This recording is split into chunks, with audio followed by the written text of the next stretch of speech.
Hello and welcome to the Trust Factor Podcast, the only podcast that guarantees your success when you implement its divine age-old teachings. Good morning, everybody. Thanks for joining us today into Chapter 1 of the book, Garden of Emuna. Guys, on every page here, we're going to have multiple stops, it seems, because this is just the stuff that gets you thinking.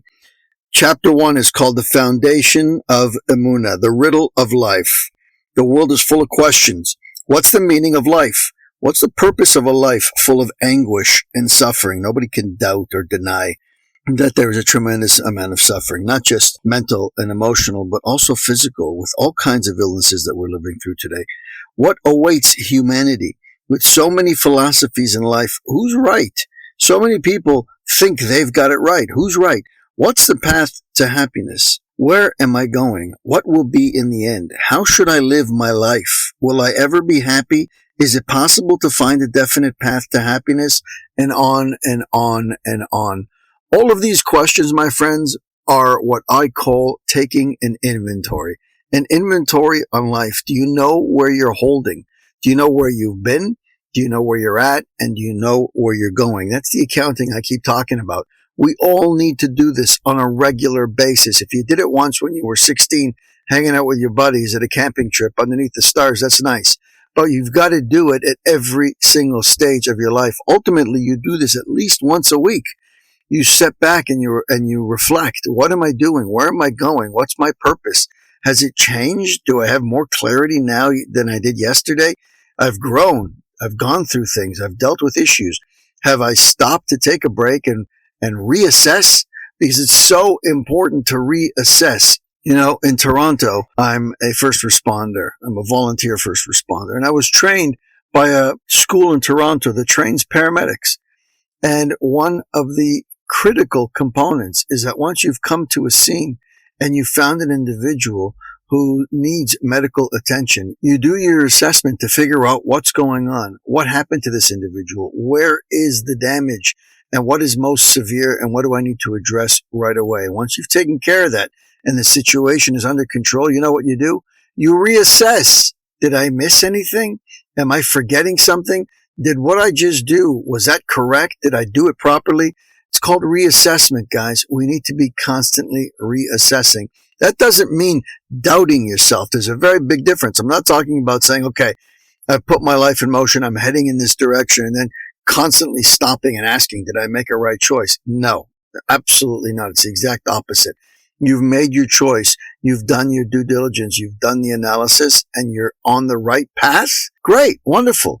But stop every once in a while and just look. First of all, it also gives you an opportunity to appreciate where you're at, because when you're so into it, life goes by really, really quickly, and you don't get an opportunity to appreciate what you've accomplished, what you've achieved, where you're at in life. So taking that inventory allows you time to stop and reflect and be appreciative. At the same time, you're looking at the path. How am I doing? Am I on track? Do I need to alter my course? Do I need to make slight changes? Did I get off track completely? If you don't do that once in a while, my friends, life passes you by and you wonder what happened. Why me? The ones who ask the most questions are the ones who suffer the most from deficiencies. So true. But you may ask questions. Of course I'm going to ask questions. I'm not just going to take life lying down. And of course, you ask questions. The question is, what are the questions you're asking? About who or what are you asking them? And what you will find as you grow in your Emuna, in your relationship with your Creator, is that the questions will become less and more pointed and directed. Not a sense of blame. What he's talking about here, what he's about to talk about, is a sense of blame. The person with a limited income asks, why does so-and-so have plenty of money? And even though I work just as hard, I go crazy trying to make ends meet. How many of us have said that in our lifetimes? Usually it's when you're young and inexperienced and you think that you're deserving of everything and you think that life is unfair. As you grow, especially in your relationship with your Creator, you come to recognize that what you have is absolutely perfect and what your friend has is absolutely perfect. And you know what that allows you to do? It allows you to be happy for your friends. It allows you to be elated when your friend succeeds. Think about that today. Today, everybody just wants everything for themselves, and they want nothing for anybody else. They want everybody else to do the hard work and the heavy lifting, and they want to get paid. The parent of a sickly child asks, why does everyone have strong and healthy children? And I have the hard luck of raising a child that needs round-the-clock medical supervision. We should never know of that challenge. We should never know of, God forbid, having to be in and out of hospitals and specialists and all kinds of doctor's appointments with a child from the moment they're born and sometimes throughout their entire lives. It's a full-time job. It's a job that robs you of any of your own free time. But that is what causes you to hyper-focus on enjoying your life, the life that was given to you. That ultimately you will find is a theme amongst all of these questions. The handicapped person asks, why is everyone so beautifully free and agile while I'm so repulsively limited and impaired? The poor look at the rich and ask, why do they deserve a silver spoon when our lives are a never-ending war with poverty and deprivation? The lonely individual who is approaching the age of 40 and can't seem to find a spouse asks, why am I, with all my good qualities, unable to get married, yet others, with all their faults, find perfect spouses at a young age? We see that people's questions are endless. You're welcome to add your own to the list. And the list goes on and on, my friends. All of these are a common theme, the questions of life. But you'll notice that these questions are accusatory. These questions are all, why am I not where I want to be? Why don't I have the things that I want to have, the things that I think I need, the things that I think are important? Why? Why do I have to deal with issues in life that seemingly other people don't have to deal with?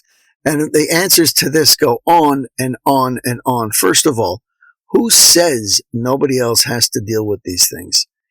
The only problem in this world is that we have no knowledge. We're ignorant of the vast majority of things that happen in this world, specifically with regards to other people. We don't know what happens in closed doors. Remember, I said the other day, if you're sitting around the table with your biggest heroes in the world, all the people that you've always said, I dream to be like that individual. If only I had that person's life. If only I had that person's money. If you all sat around the table and you all put your lives on the table and you had complete transparency into every individual's life at that table, the good, the bad, and the ugly, you would pick up your life and you would say, thank you very much. Enjoy your life. I'm perfectly content with mine. But we don't do that because we don't see it. We only see, especially in this generation of social media, where everybody's posting all the wonderful things in their lives, their visits to the White House and their beautiful dinners and their wonderful events that are heartwarming and all these amazing successes and milestones that they've reached and their vacation pictures and their new house picture and their new car picture. Everybody wants you to see just how successful they are and how wonderful their lives are. They will not show you what happens as soon as that picture is taken. When they go back to what they were doing a minute ago, where their life was decrepit and they were fighting with everybody around them and nobody has any relationship with them and they're constantly in a state of battle and they're constantly complaining. Nobody wants to show you the dark side. Nobody wants to show you what happens when the camera goes off. You know, maybe we should start a social media site that does exactly that. You're not allowed to post anything good. You have to post all the stuff you wouldn't want anybody else posting. There was a whole news media article that came out a week or two ago about how these celebrities who were once the apple of America's eye, they were all over television and they were wearing fancy gowns and going to all these fancy events and rubbing elbows with the world elites. They wanted the camera on them then.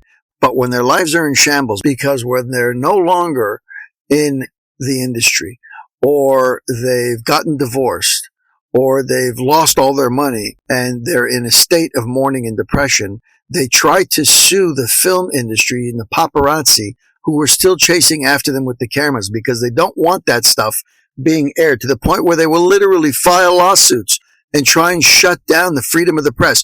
Why weren't you so concerned when you wore your $10,000, $20,000, $50,000 ball gown going to a wonderful event that was only for specific Hollywood elites? Then you didn't care. Then you called the media to say, hey, I'm going to be here. Please show up and make sure that you're filming from the perfect angle, right? But as soon as the stuff hits the fan and the things happen that they don't want to see, that they don't want you to show, that's when the lawsuits come out, that somehow they're entitled to privacy. They didn't care about their privacy then. They care about it now. Remember, this all leads back to one thing, that we're living in a world that is hidden. It's a secret world. It's a world that is full of deceit, corruption, and lies, and it's our job to uncover those lies. It's our job to expose them, not just for us, but for all of humanity, so that when people recognize that it is all phony, it's one big bluff, what you're seeing out there is exactly the opposite of reality. That gives you peace of mind. It gives you calm. It allows you to relax. It allows you to recognize that your life is a great life, that you don't have to pull the wool over people's eyes, that you can be who you are and you can be proud in who you are because you're living a wonderful life. Thank you for spending time with us on the Trust Factor podcast. If you've heard something today that moved you, save this episode and share it with someone who might need to hear it. Be sure to subscribe so you don't miss upcoming conversations that challenge, empower, and uplift. And if you're on social media, connect with us. Leave your thoughts. Drop a quote that resonated with you. Hashtag the Trust Factor podcast. Until next time, keep growing in your trust and keep living with purpose. I'm Jesse Revivo, and this has been the Trust Factor Podcast. Thanks for listening.